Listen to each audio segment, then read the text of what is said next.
Hello दोस्तों, हमारे channel में आपका स्वागत है। आज की इस वीडियो में हम बात करने वाले हैं दो ऐसे खास जानवरों के बारे में जिन्हें आपने शायद पहले कभी नहीं देखा होगा। इस वीडियो में हम बात करने वाले हैं कैटफिश और अफ्रीकन बुल फ्रॉग के बारे में। सुनने में तो ये थोड़ी अटपटी सी बात लगती है, लेकिन इन दोनों के कारनामे बड़े ही रोचक हैं। इस वीडियो को हमने दो पार्ट में बांटा है, जिसके पहले हिस्से में हम बात करने वाले हैं कैटफिश के बारे में और वहीं दूसरे हिस्से में हम बात करेंगे अफ्रीकन बुल फ्रॉग के बारे में। तो चलिए शुरू करते हैं।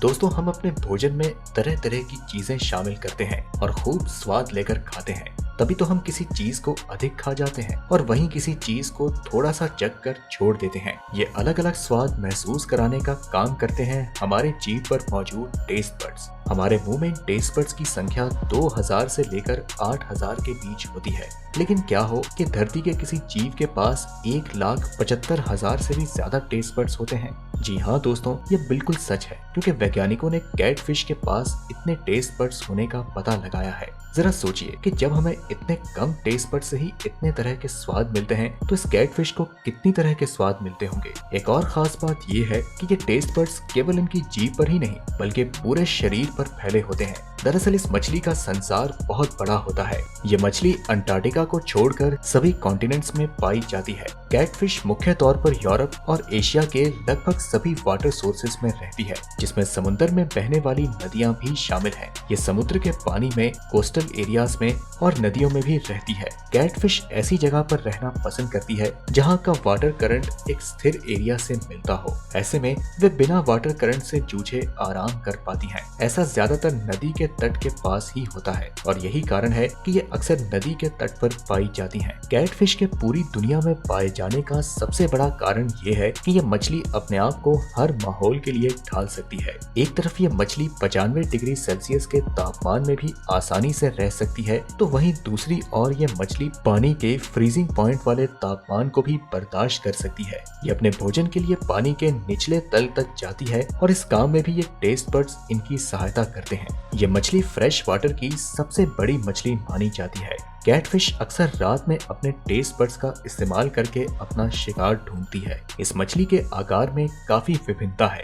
इसकी 30 से अधिक प्रजातियां होती हैं, जिनमें से कुछ का आकार तो 1 इंच से लेकर 12 इंच तक होता है और वहीं कुछ कैटफिश 10 फीट तक बड़ी होती हैं। बड़ी मैकोंग कैटफिश का वजन तो 300 किलोग्राम तक होता है। आमतौर पर फ्रेश वाटर में 150 से 200 किलो की कैटफिश तो मछुआरों को मिलती ही है।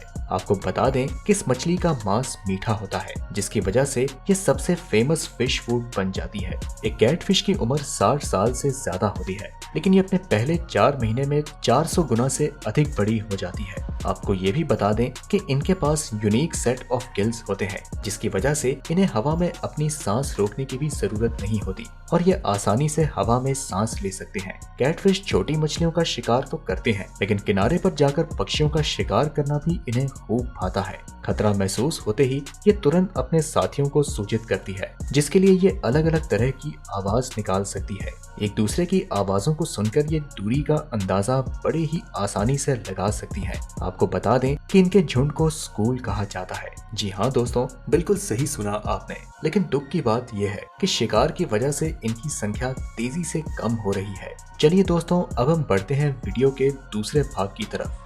अफ्रीका में पाई जाने वाली हर संरचना या जीव जंतु अपने आप में अद्भुत और निराली होती है और इन्हीं में से एक है अफ्रीकन बुल फ्रॉग, जिसे सांड मेंढक भी कहा जाता है। अफ्रीकी बुल फ्रॉग पाइक्सी सेफेलिडा फैमिली में मेंढक की एक प्रजाति है। साइंटिफिक नाम के कारण इसे पिक्सी फ्रॉग के नाम से भी जाना जाता है।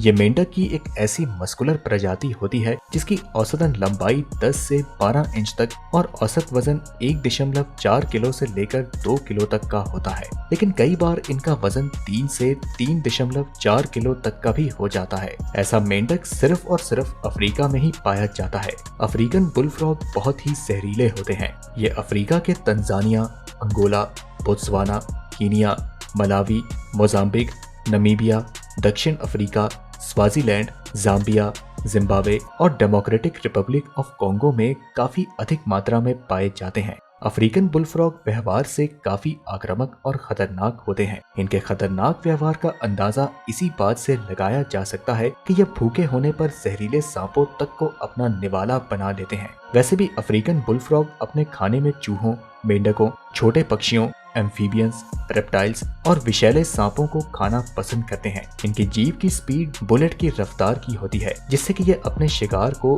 एक ही झटके में निगल लेते हैं। अफ्रीकन बुलफ्रॉग ज्यादातर moist savanna grassland, swamp land, dry lands, grazing land, agricultural land, fresh water lake, नदियों और खाइयों में रहते हैं और ये ट्रॉपिकल वेदर के लिए फेवरेबल होते हैं। अफ्रीकी बुलफ्रॉग ज्यादातर समय के लिए मिट्टी की सतह से नीचे रहते हैं और केवल अनुकूल समय में जमीन की सतह से बाहर निकलते हैं, जो कि अक्सर बारिश में होती है। अफ्रीकी बुलफ्रॉग पानी से भरे जिन स्रोतों में रहते हैं वहाँ पर वे अपनी एक अलग टेरिटरी बना लेते हैं। वे यहाँ पर किसी और जीव जंतु को आने नहीं देते हैं और चेतावनी के रूप में जोरदार क्रैकिंग और धमाकेदार आवाज निकालते हैं। अफ्रीकी बुलफ्रॉग जहाँ पर रहते हैं वहाँ चौपाए जानवर जैसे कि गाय, बैल, हिरन, कुत्ता और अन्य चौपाए जानवर भी जाने से डरते हैं, क्योंकि उन्हें अफ्रीकी बुलफ्रॉग के काटे जाने का डर लगता है। रिप्रोडक्शन साइकिल के दौरान अफ्रीकी बुलफ्रॉग बेहद खतरनाक और हिंसक हो जाते हैं और मादा अफ्रीकी बुलफ्रॉग को पाने के लिए नर अफ्रीकी बुलफ्रॉग के आपस में खूनी जंग होती है, जिस दौरान दो नर अफ्रीकी बुलफ्रॉग की लड़ाई में एक को अपनी जान से हाथ धोना पड़ता है और उसके बाद जो बुलफ्रॉग जीता है वो मादा अफ्रीकी बुलफ्रॉग के साथ मीटिंग करता है। दोस्तों, मादा अफ्रीकी बुलफ्रॉग पानी से भरे स्रोतों जैसे कि तालाब, गड्ढों और नदियों में एक समय में लगभग 3000 से 4000 तक अंडे देती है। उन अंडों में टेडपोल के काया पलट का समय लगभग 3 सप्ताह का होता है और अंडों से टेडपोल के विकास के दौरान नर अफ्रीकी बुलफ्रॉग उनकी रक्षा करते हैं। वे तब तक उन टेडपोल्स की रक्षा करना जारी रखते हैं जब तक कि वह टेडपोल विकसित होकर अपनी खुद की रक्षा करने में काबिल नहीं हो जाते। हालांकि दोस्तों, चौंकाने वाली बात ये भी है कि नर अफ्रीकी बुलफ्रॉग टेडपोल की रक्षा के दौरान भूखे होने पर अपने कुछ टेडपोल्स को खुद भी खा जाते हैं। आपको बता दें कि टेडपोल हैच होने के 2 दिन के बाद ही वनस्पति, छोटी मछली और यहाँ तक कि वो एक दूसरे को भी खाना शुरू कर देते हैं और इस प्रकार कुदरत अफ्रीकी बुलफ्रॉग की अनियमित संख्या को नियंत्रित करती है।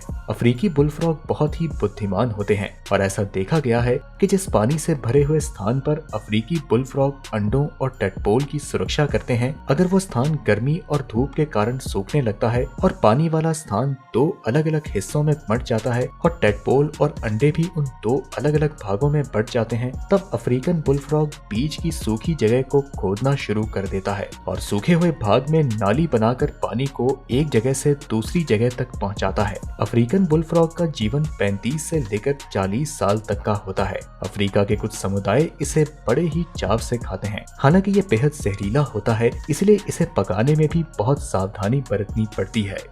तो दोस्तों, आज की इस वीडियो में इतना ही। ये थी हमारी वीडियो कैटफिश और बुलफ्रॉग के बारे में। अगर आप भी इनके बारे में कुछ और जानते हैं तो हमें अपनी जानकारी कमेंट के माध्यम से जरूर बताएं। हम मिलते हैं आपसे अगली वीडियो में, तब तक के लिए नमस्कार।